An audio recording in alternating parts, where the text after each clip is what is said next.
Well, good afternoon, and today is the vernal equinox. I don't know if that has anything to do with this, but my name is Paula Pace, and I'm here with my friend and colleague, Marilyn Heyer.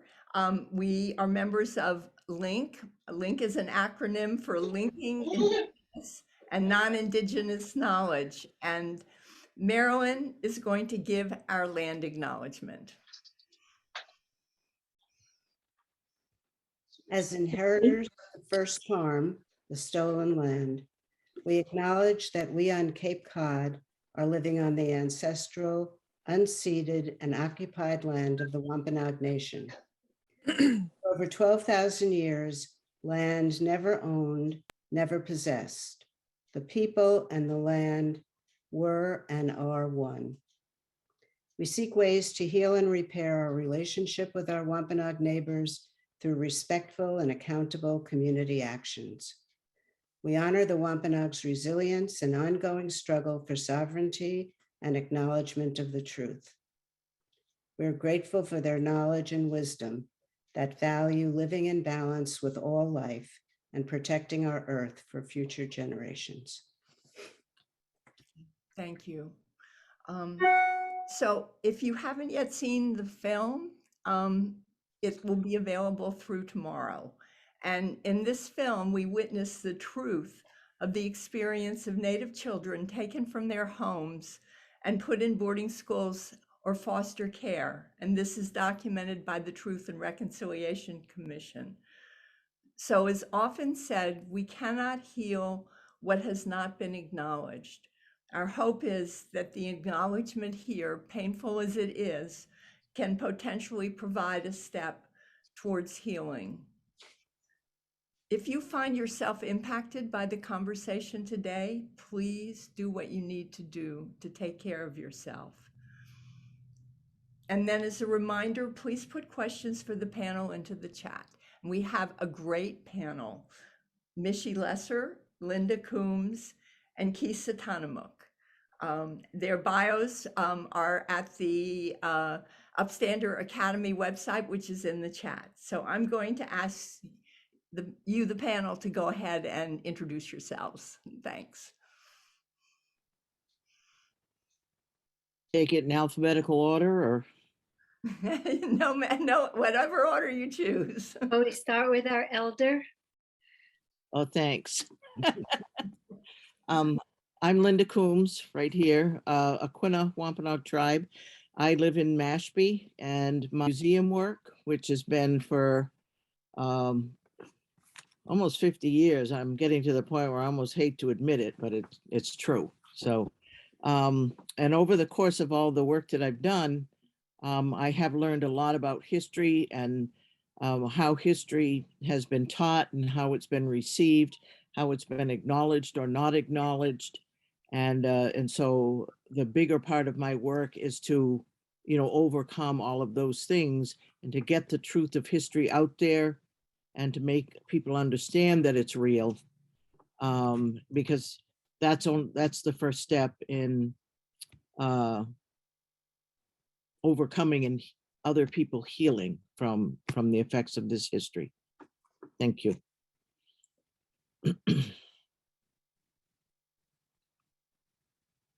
Mishy, would you like to go? No, I will always go after you, gkisedtanamoogk. You go first. Can you put that in writing, Mishy? Bet. Nina gkisedtanamoogk, wacho na mashipio tan wabenisunu kwato timenu. Na hochenam enkeke tansiyon kuigum, tunapa tansiyon kuigum. Eta yo chena pamontamonat ano men no metamasamam isko nobedich mikamagik na hoche. My granddaughter's in the background providing us her songs and all, so you might have to put up with that a little bit. I'm gkisedtanamoogk. I'm from the community of Mashpee. I'm Otter clan and Turtle clan.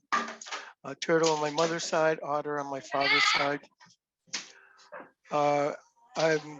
I married into the community of Escanobaditch or Burnt Church in Mi'kmaq territory, which is occupied by the province of New Brunswick and the nation state of Canada.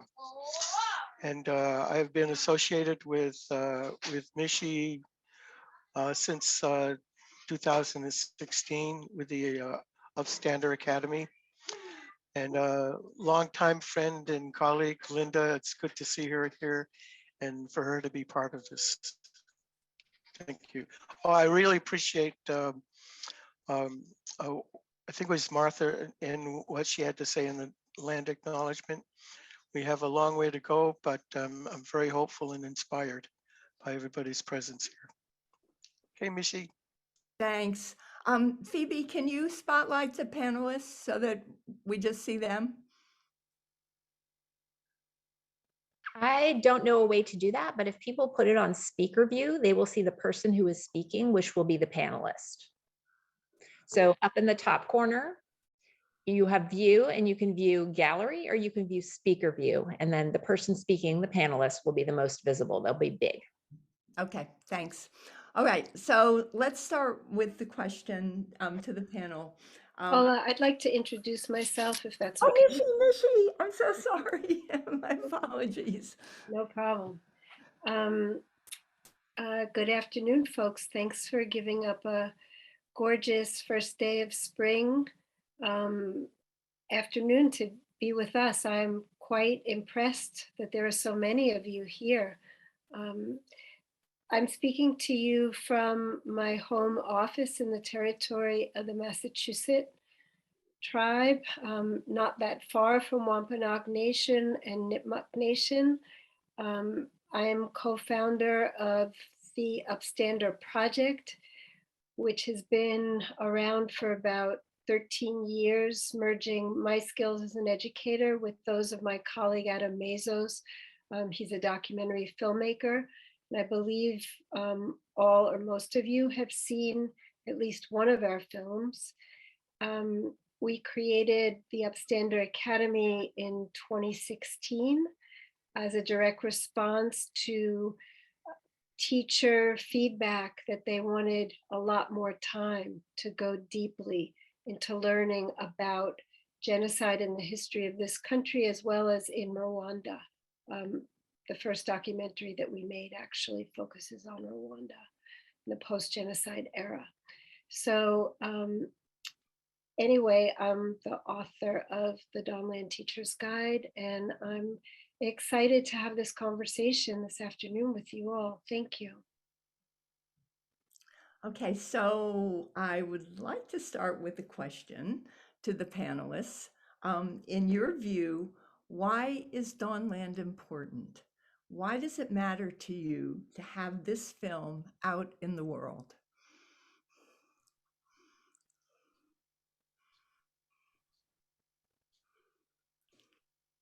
Well, I'll start. We'll go in alphabetical order again, I guess. I think it's important because one of my basic beliefs about history is that it doesn't matter if it's history or if it's going on now, it's present or current. But if it's happened, then it needs to be told. And it needs to be told accurately and within its rightful context. Because, if we look at, the history of the United States, people make all sorts of judgments and decisions and all sorts of things, but they're doing it on partial information because they don't have a comprehensive understanding of Native history. Okay, so it's like you can't make a rightful decision. Something gets distorted in the process if you don't have all the correct information. And what is going on in the Dawnland film with the foster care system with the people in Maine is something that happened across at least two continents, two countries, Canada and the United States. And it happened, it should be acknowledged. Because if you watch the film, you can see there's so much pain and so much hurt, and that, the Passamaquoddy or Penobscot people went through quite a process, with the Truth and Reconciliation Commission, which held so many non-native people, and the lack of trust in the building of trust. And that's a real thing. So that's why I think this film is important.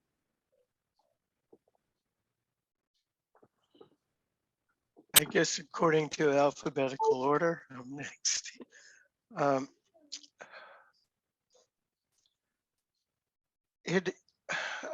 don't know if it surprises you or shocks you all, but it amazes me to no extent that I would say upwards to maybe 85 to 90% of North Americans know nothing about their original history. They certainly don't know history between Canada and the United States and Indian country. People just don't have an understanding about what has been taking place and what is taking place. If we don't know that history, we make the same errors. We make the same false narratives. We carry those false narratives. And as you see, it hurts people.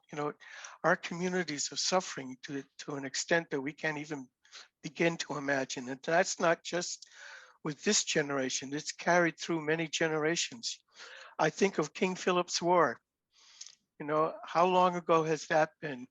And Wampanoag people and Nipmuc people and many of the people in New England, including the Penobscot and the Passamaquoddy, who also participated in that war. We're still feeling the effects of that war because it's still going on. That the object has always been about the land. So and I agree with Linda. The more that we expose this, and the likelihood that this starts to change, but it's a horrible event historically.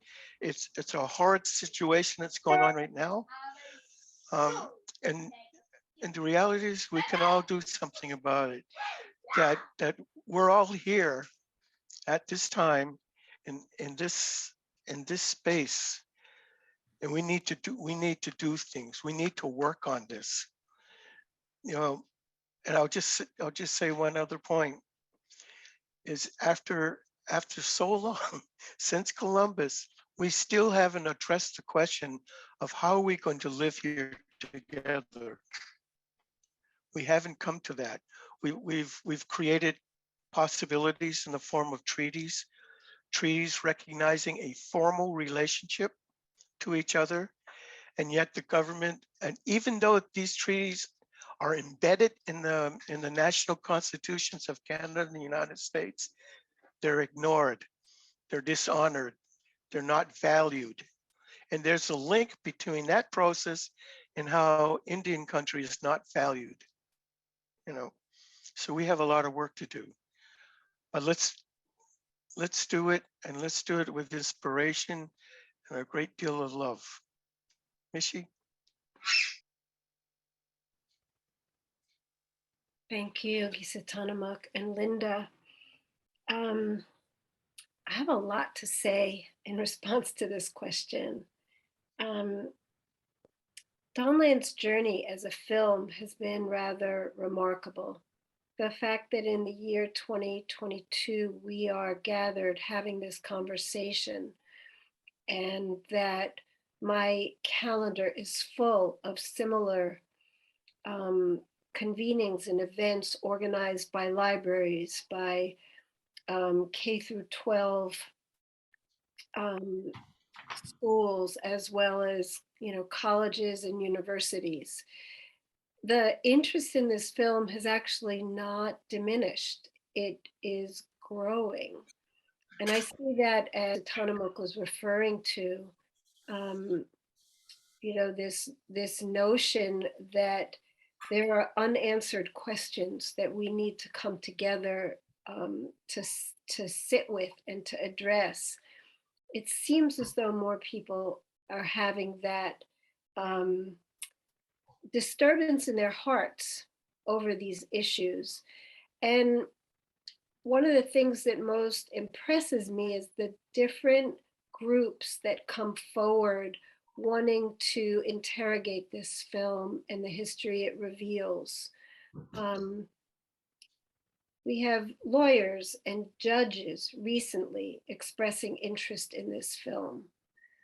It's, to us, that's indication of more people recognizing that what has been traditionally referred to as the child welfare system has in fact been an example of abuse of state power. Now, I want to make clear, I don't think anybody goes into the profession of social work to cause harm, to contribute to intergenerational trauma. I think probably 99.9% of those who become social workers do it out of caring and hearts. Does somebody have their, Marilyn, could you please, yeah, great. If anybody else hasn't muted themselves, I would appreciate if everybody could, because I'm hearing an echo. Lynn, great, thank you all. So the question that I used to organize the 12 lessons of the Dawnland Teacher's Guide is one that I think Linda and gkisedtanamoogk sort of, referred to indirectly. The question is, what is the relationship between the taking of the land and the taking of the children? And the 12 lessons are organized to give you as readers what you need to come to your own conclusions in response to that question. And I think more people are interested in this issue of the land and the people who belong to the land and have historically for thousands of years as different from those of us who are more recent arrivals here, uninvited guests on native land, and who are trying to reckon with what it means to be settlers in someone else's territory. So Dawnland is it's a way into that conversation.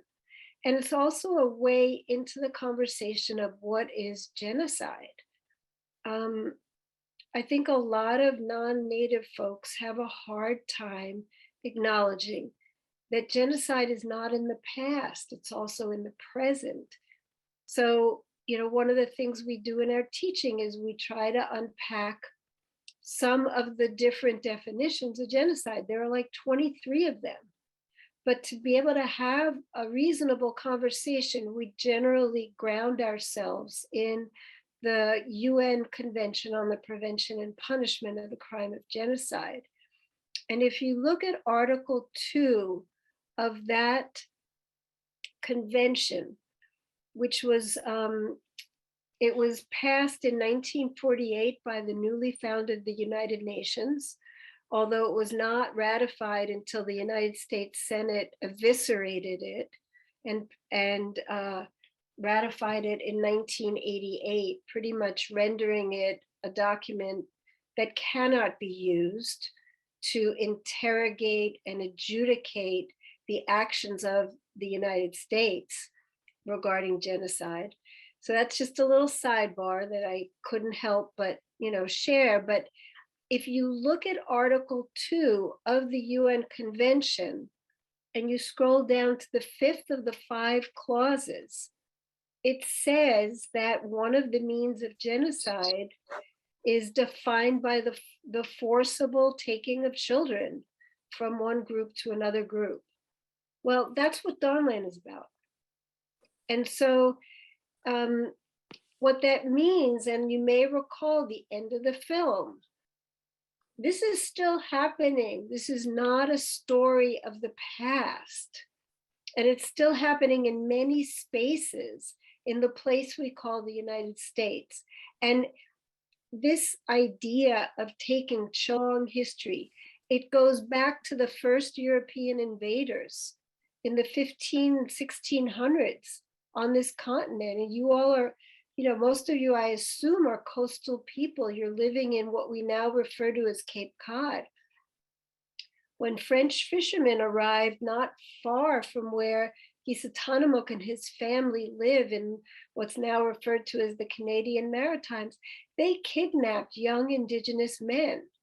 And they did it for the purpose of indenturing, enslaving, and also making sure that they learned English so they could be cultural interlocutors and thereby help Europeans do more than settle. They wanted to establish a new society in Linda and gkisedtanamoogk's homelands. And so I think more people are getting this and are being drawn to Dawnland because they can listen to Native people share their testimony, share their stories, and also witness this struggle that those of us who are non-Native have when we try to reckon with this reality. And certainly the Truth and Reconciliation Commission, of which gkisedtanamoogk was a co-chair, really struggled mightily with two very different logic models. Well, a lot of people who are looking at institutionalized racism in different spaces and different contexts are having similar struggles with how do we understand our mission, our mandate, our calling. So I think the film just keeps on attracting new viewers because it's so incredibly versatile. There are probably 25 ways that I teach this film, depending on the audience. So I'll leave it there.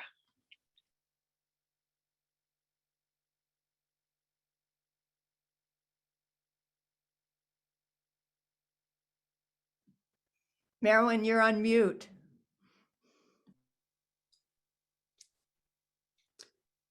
For the panel, what is the connection between the first harm, the taking of the land, and the taking of the children?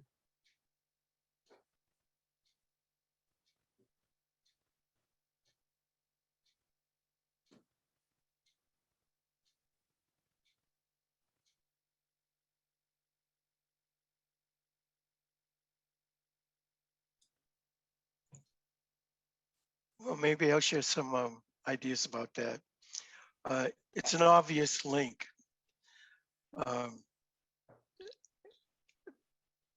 When we talk about throughout history, Indian country, Native people living on their own homelands kind of thing, as being a problem.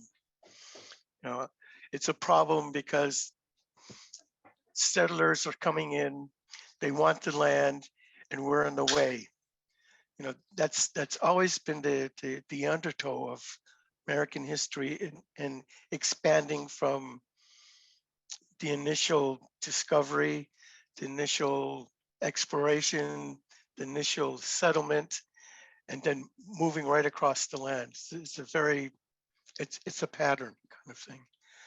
And then to remove Indian people from their land, usually the first process was war, create a war, get rid of them, kill them kind of thing. But fortunately, that became too costly.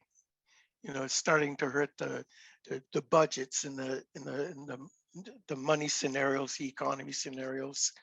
And eventually the idea was to settle for treaties. The unfortunate reality is that wasn't necessarily coming from the heart, coming from a space where we really wanted to know each other. We really wanted to settle here together in peace. There was an agenda about it, and that agenda is clearly seen by what happened after the treaties.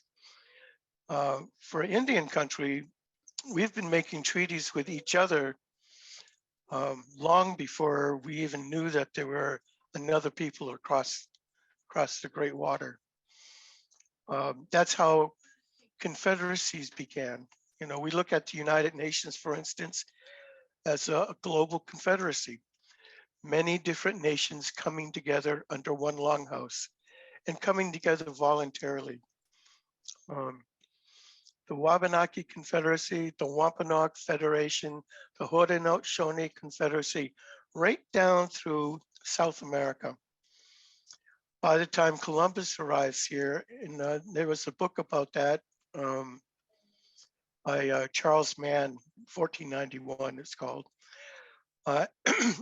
And he confirms that majority of Indian country, North, Central, and South America were in some form or another as a confederacy. So we had confederacies all over the land. And the interesting thing about confederacies is when we become a part of a confederacy, we find we no longer have a way of settling our difference through war. We settle our difference through discussion, through conversation, through ceremony. You know, there are you know, a footnote to that, there are major trading centers all throughout the Americas. In order to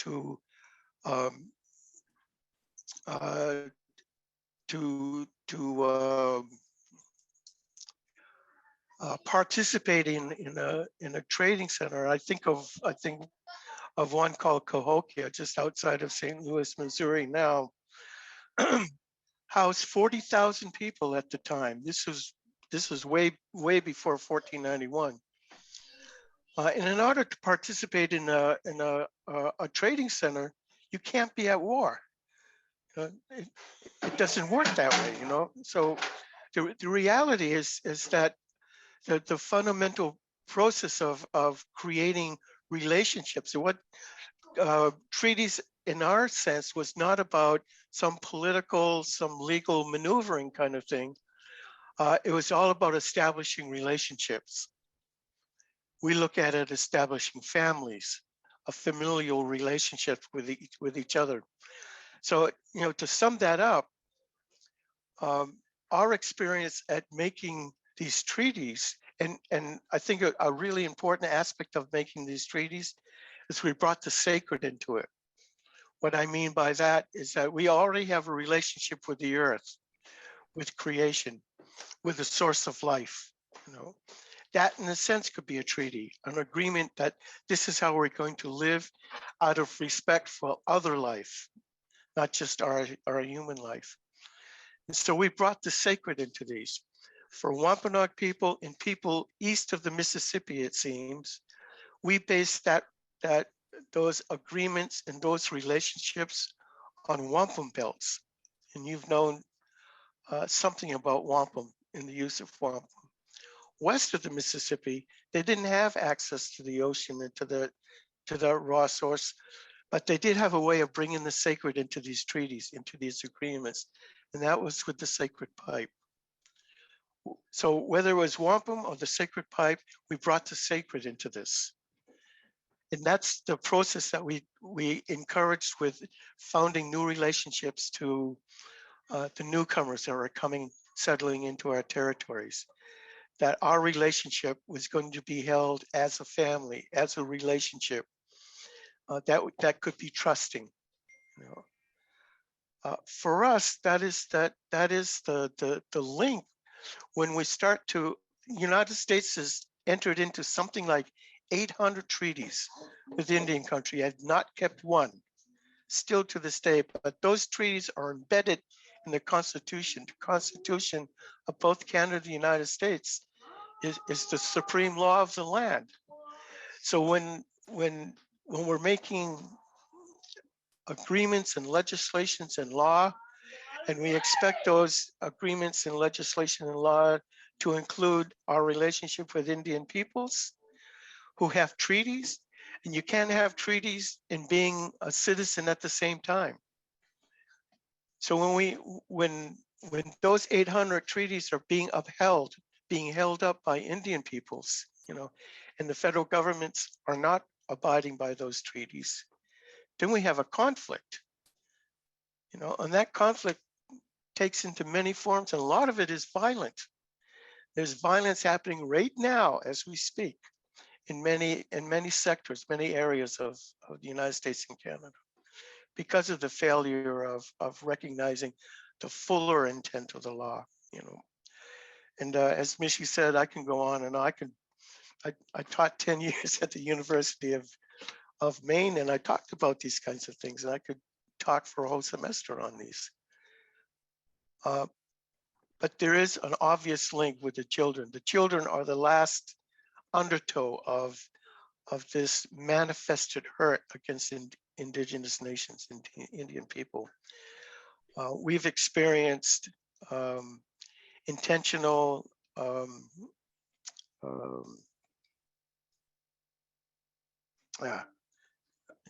word escapes me, but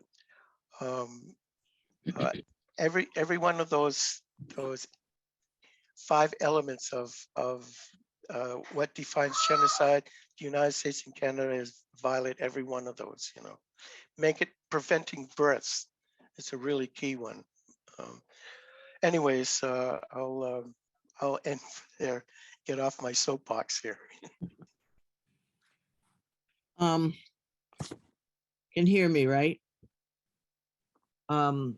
Just, you know, gkisedtanamoogk was mentioning King Philip's War, and I remember reading somewhere that some 8,000 Wampanoag or Native people were killed. It wasn't just Wampanoag, but Wampanoag, Narragansett, Nipmuc, Mohegan, Pequot, but about 8,000 Native people killed in that war. And after the war, men especially were shipped out of here by the boatload down into the West Indies to be sold into slavery down there. So we lost even more people.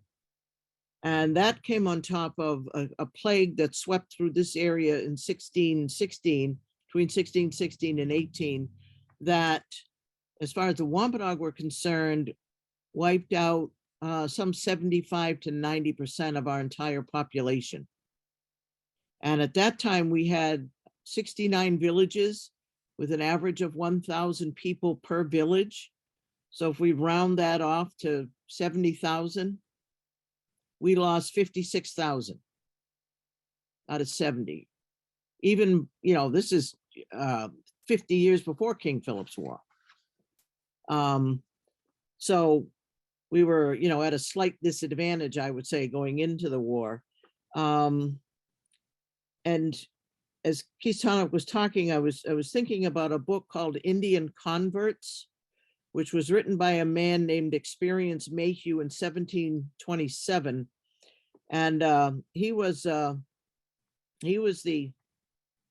grandson, I think, of Thomas Mayhew the First, who was the first missionary to Martha's Vineyard. And Thomas Mayhew purchased Martha's Vineyard and the Elizabeth Islands. I'm not sure about Nantucket, but he purchased them from the Earl of Stirling in England. On Martha's Vineyard, there were 4 sachemships, okay, or 4 villages, 4 Wampanoag villages. And there's nary a word mentioned of any sort of negotiation with those people of any kind. Okay, so we have an attitude here that says, oh, okay, these people have leaders, but you know, they're not worth our bothering to communicate with. We're just going to buy this entire place. That attitude comes from the Doctrine of Discovery. I don't know if people have heard that or heard of that, but the Doctrine of Discovery was a series of papal bulls that was issued in the 15th century. And essentially, they were issued, papal bulls means from the Pope, coming out of the Vatican. And there was one in 1452 where the Pope was saying that Christian people can go into the lands of non-Christians and they can take the land, they can enslave the people, they can kill the people if that works better. They can take all the resources of the land, the riches of the land, And that seemed to cement in the minds of Europeans or whomever a certain attitude, because non-Christians were considered to be less than human. And even in my own life, I mentioned I worked in museums. I worked at Plymouth Plantation for 30 years and spent many of those years on the Wampanoag home site. And there was a point one day in the early 80s, I would say, where someone, informed me that I was not a person because I was an Indian. So that attitude has come down the generations, and it filters through into people's thinking and what gets written in books. So if I'm not a person, then what about the people that go into the foster care system? They're just fodder, and I just wanted to add a little bit to what Keith was saying about our relationship to the land. And in the Wampanoag language, if I say I am from Aquinnah, I would say Nutomas Aquanahanut. And that word Nutomas, it doesn't just mean, oh, I come from Aquinnah because that's where my people live. It means, when you break it down into its various root parts that make up that word, that my DNA comes from that place. Because I and the land are one thing. The land and me are one thing.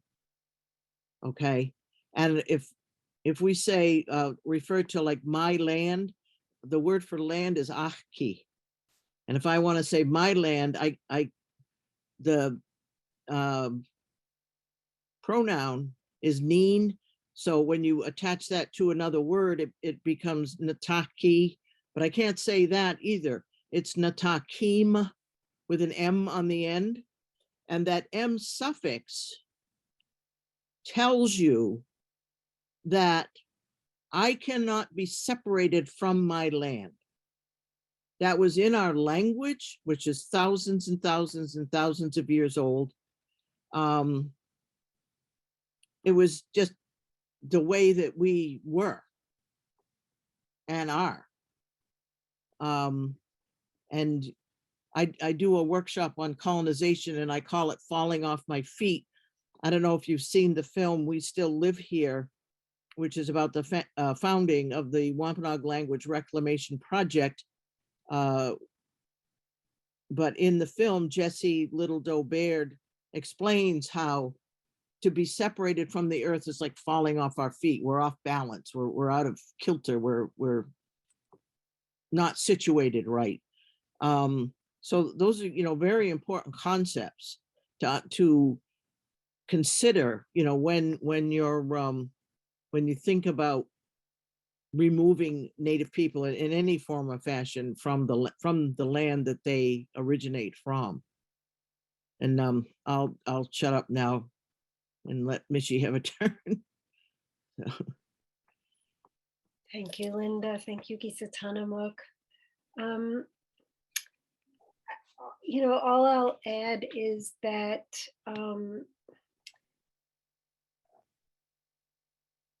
taking children away from their community is a way to destroy culture. And the destruction of a people's culture is really the destruction of a people. And so all the different means that were used across the centuries, whether it was the kidnapping, the forced indentured servitude, enslavement, banishing shiploads, as Linda said, of Indigenous peoples from this region to the West Indies, where their descendants on St. David's Island continue to claim roots here, in spite of the centuries that they have not been living here. And then, you add to that the boarding schools right? Which started in the late 1800s, which were a tool of coerced assimilation and to create a low wage, basically servant class for, the dominant white society. And then you add into that adoptions of Native children, and then the role of state so-called child welfare systems that you got acquainted with through the film Dawnland. If you add all of those different policies, programs, interventions, and really, catastrophic violations of the rights of Indigenous people and Indigenous families, it equals cultural genocide. And once you destroy a people or attempt to, it becomes so much easier to not just occupy their land, but keep their land and establish a new society with a new narrative, a new set of cultural touch points. And all of that equals settler colonialism, which is the society that we live in right now. So as a non-native person, having been born in the United States, I did not, in all my years of schooling, I was not ever told that I live in a settler colonial society and that I'm a settler. That kind of framework was not discussed. And by not discussing it, it becomes near impossible for a non-native person to really situate ourselves within this long history so that we can understand our place and also understand what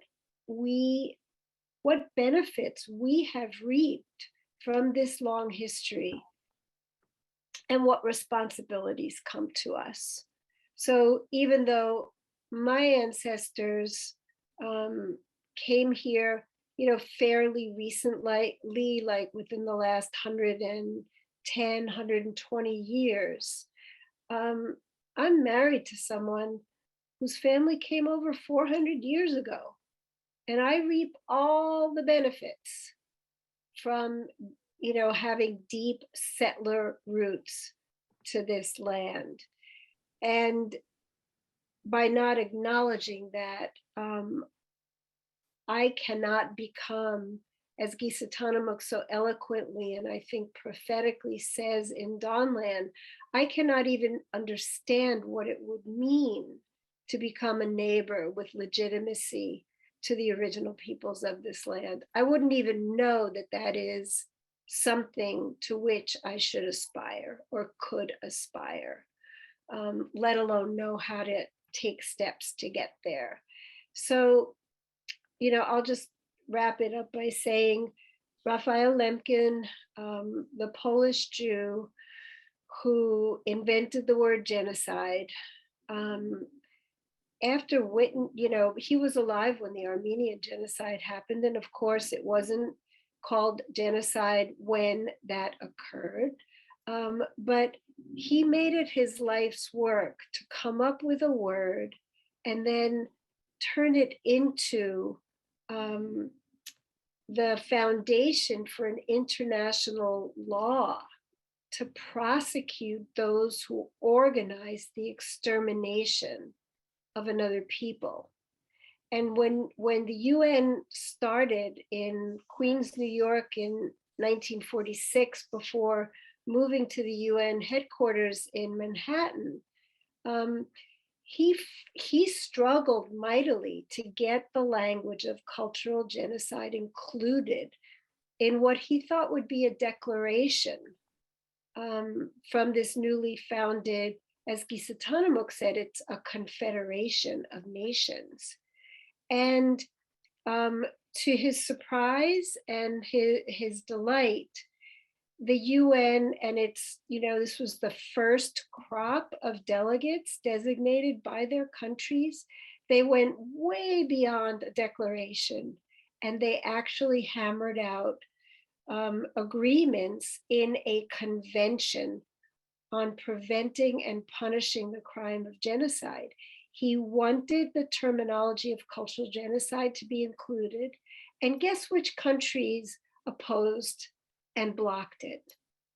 US. US, Canada, Australia, New Zealand, I think Russia as well, countries with significant indigenous populations would not have it because, of course, they felt that it made them very vulnerable to prosecution for the crimes they had committed and were continuing to commit against the original inhabitants of their countries. So the fifth clause in the second article that I mentioned earlier about the forcible transfer of children was the compromise that they came up with. The US and its allies blocked cultural genocide, but a delegate from Belgium came up with this compromise. And that's how we can reference the convention when we talk about Dawnland and the forcible transfer of children. And it's really, I think it's really important for all of us to understand and to share with our peers that you don't have to kill someone physically to destroy a group. Taking their children and turning them into something else is a means for destroying a group from the human family. And that's what Dawnland puts in the spotlight. So I'll stop there. Thank you so much, all three of you. I'm going to ask one. We're right at time, but I'm going to ask one last question. At the end of the film, gkisedtanamoogk said about reconciliation. That's the long road, something we can't predict. He then said, what we have to do now leads to the much more difficult work. What do you see as the more difficult work?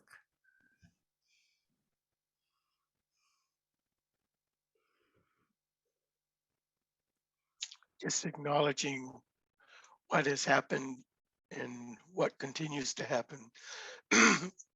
We have to do a lot of self-education.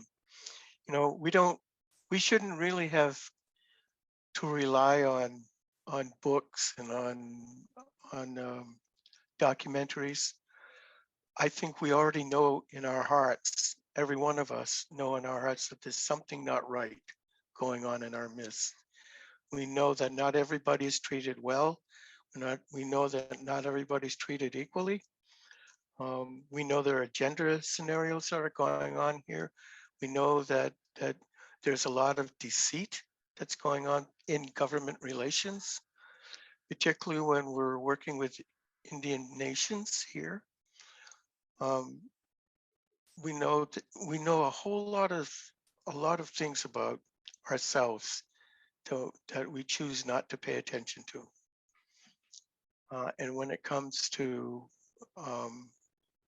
relating to indigenous peoples, indigenous nations, we never do. And as long as we don't do that, and as long as we don't engage in that, these horrors are going to continue. So I think it's maybe presumptuous of me to say that we have a lot of homework to do, and I don't think it's possible that we can ever rectify the harm that's ever been done. But it is our responsibility to ensure that it doesn't happen. And it's our responsibility to think of more concrete ways of being together and not shy away from this. My perspectives about what holds our future is if we don't change our mindset right now, we don't have a future. And I'm not just talking about, an ecological thing. As a group, what we've seen in the last decade about the politics that are happening in this country, in the economy that's around that in the economy in this country. You know, those are primary markers of what's going to happen to all of us on this land if we don't start paying attention and if we don't start working together. And I'll just remind everybody, as far as I know, in the Indian country, nobody's talking about building the great ark and shipping everybody to wherever they came from, shipping everybody home. Nobody in the Indian country is talking about that. What we're talking about is about understanding the nature of peace, understanding how we're going to live here together, because what's in the minds and the hearts and what drives and motivates Indian country is not what motivates and drives Americans or North Americans. Similar scenario in Canada. So I would suggest that I think reconciliation is the work of our time.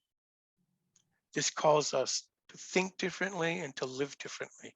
And how do we get to that point is that we have to communicate, not only communicate, we have to plan our future together, Indian nations and North Americans, simply put. And we got to find the way to be inspired and to even have fun doing it. Because I think that's part of the plan, to find that joy in each other and that joy in this land, not just being part of each other, but also being part of the land in the way that Indigenous people are part of the land, you know. So that's it in a nutshell.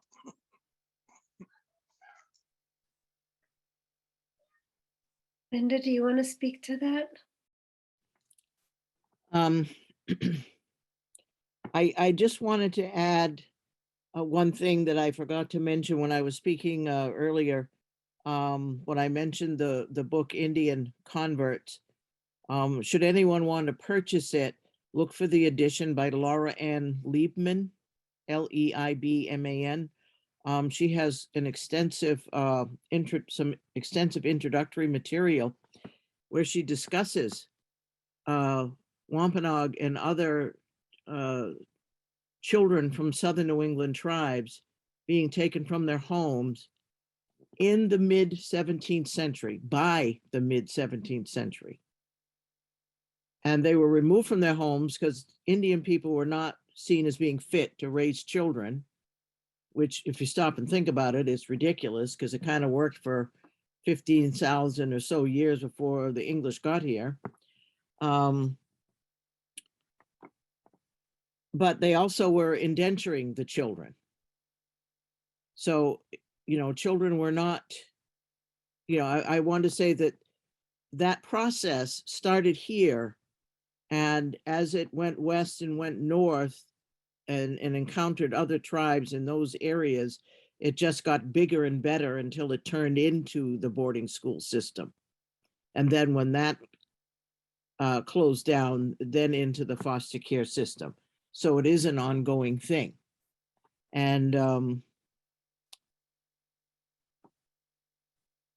I think in regard, you know, when Keith was just speaking about thinking and living differently and being part of the land as Indigenous people, I think initially Indigenous people did try to explain to the English people that were coming over how we should live on this land. And that if we all lived in the right way, in right relationship, there was plenty for all.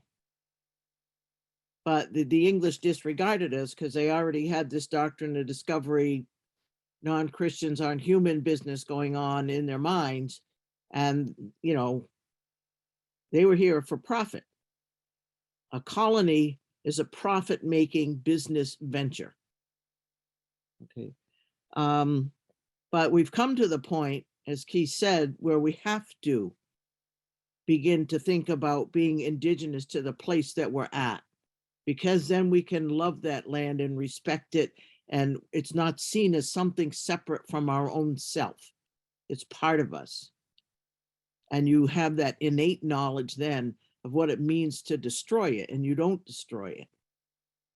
Because even if we mistreat other people, it all relates into the destruction of the land. It's not separate things going on. It's all one thread.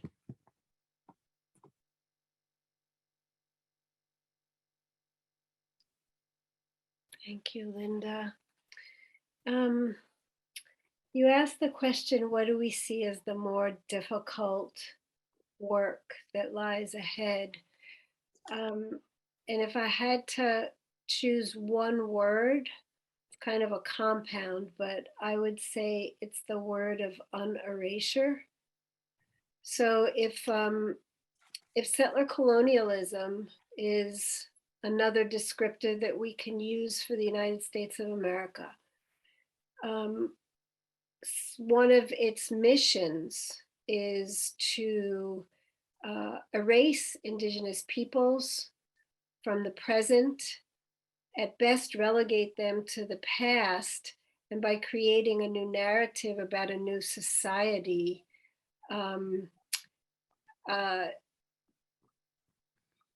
establish them as inferior and subhuman beings, so that all of the atrocities that we've all talked about can take place across the centuries.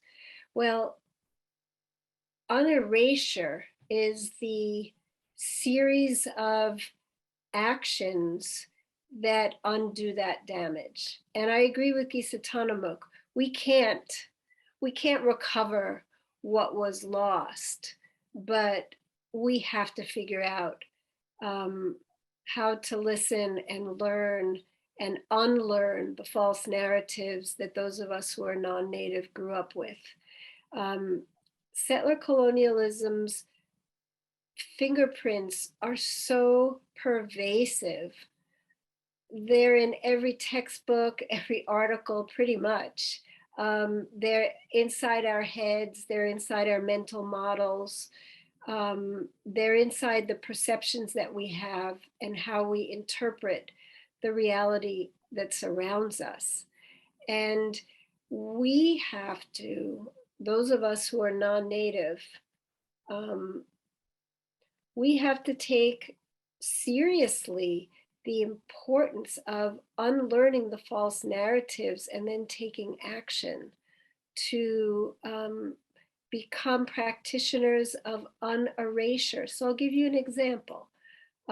I live in a place that's now called Watertown in Massachusetts, just 3 miles from Harvard Square. And since 1940, the center of our town has been officially known as the Columbus Delta. There's a big hunk of stone in the center of our town that is a monument to Christopher Columbus. And this is the same place where every month we gather in vigils. Now it's like every other day because of the Russian invasion of Ukraine. But every time there's a police shooting, every time there is an atrocity, that's where people of Watertown gather. We're gathering in a space that for 80 years has lifted up the prime architect of genocide in this hemisphere. So, you know, my little way of trying to deal with the abomination that is was to found a local group. We're using a corrupted name in English for this place. So we're called the Pigs Gusset Initiative. I know that that's not a Wampanoag word. It's not a Massachusetts word. It may have been called Pequasit. Nobody knows. There are all these different versions in the historical record. So we picked one. And we have about 10 to 12 people who work on a regular basis to chip away at the way, at erasure in this one, small town of under 40,000 people. Now it's a city. I stand corrected. Watertown is a city. I know it sounds weird, but I guess the point I'm trying to make is unerasure is a collective activity. I mean, it also starts with caring in my own heart. How many times did I walk by that place until I noticed that lump of clay and read the outrageous words, hailing Columbus on that stone in the center of town? I had to become numb, right? Because it's so easy to numb out and think, oh, this is just normal. This is the monument in the center of town, and not read it. And I can't tell you how many hundreds of people have said to me, oh, I never read the words on that, on that monument, on that marker. So it does begin inside with a commitment to thinking critically, to unlearning, but it can't stop there. It has to lead to action. And I feel like the more difficult work ahead is teacher by teacher, classroom by classroom. I mean, the fact that gkisedtanamoogk, Linda, and I, are working together in the Upstander Academy, it's a tiny step in that direction. But don't get me started on how hard it is to fund that work. Don't get me started on what it takes every year to pull this off. It shouldn't be that hard. Everybody should want to participate in unerasure. And it is still a huge struggle. So while I share gkisedtanamoogk's optimism, I am also, the reality of how much we struggle to do this work is like right here for me. It like hits me in the face just about every single day, and it shouldn't be this hard. So, in my lifetime, I don't think so. I'm just gonna keep chipping away and then pass the baton, because it took hundreds of years to establish erasure, and it'll probably take hundreds of years until enough of us who are non-native care enough to practice on erasure across our lives, and get children when they're young so that they become attuned to the falsehoods and the myths and all of the harms, so that they become, sorry folks, but I co-founded an organization called Upstander Project, so that they become upstanders and are willing to take risks in order to undo at least some part of the harm that has been caused. It's lifelong, lifelong learning and unlearning and acting in community, because nobody can do this work alone. So I will close with that.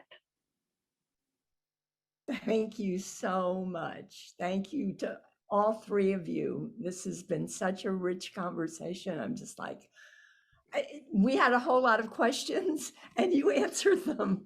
In all the different things you said, you touched on everything that we had thought of.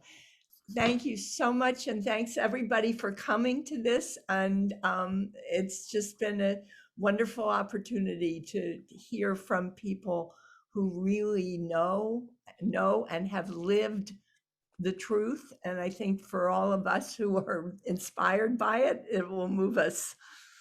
So thanks. Thank you all so much for showing up and for caring, for inviting us, and invite us back again someday, and we can talk about our short documentary Bounty, which is about a completely different aspect of our history, but it's still about genocide against Indigenous people. So thank you for inviting us. Thank you all. Thank you. Thank you all. I really appreciate being here with you all. And I hope we can keep this going with each other. Thank you.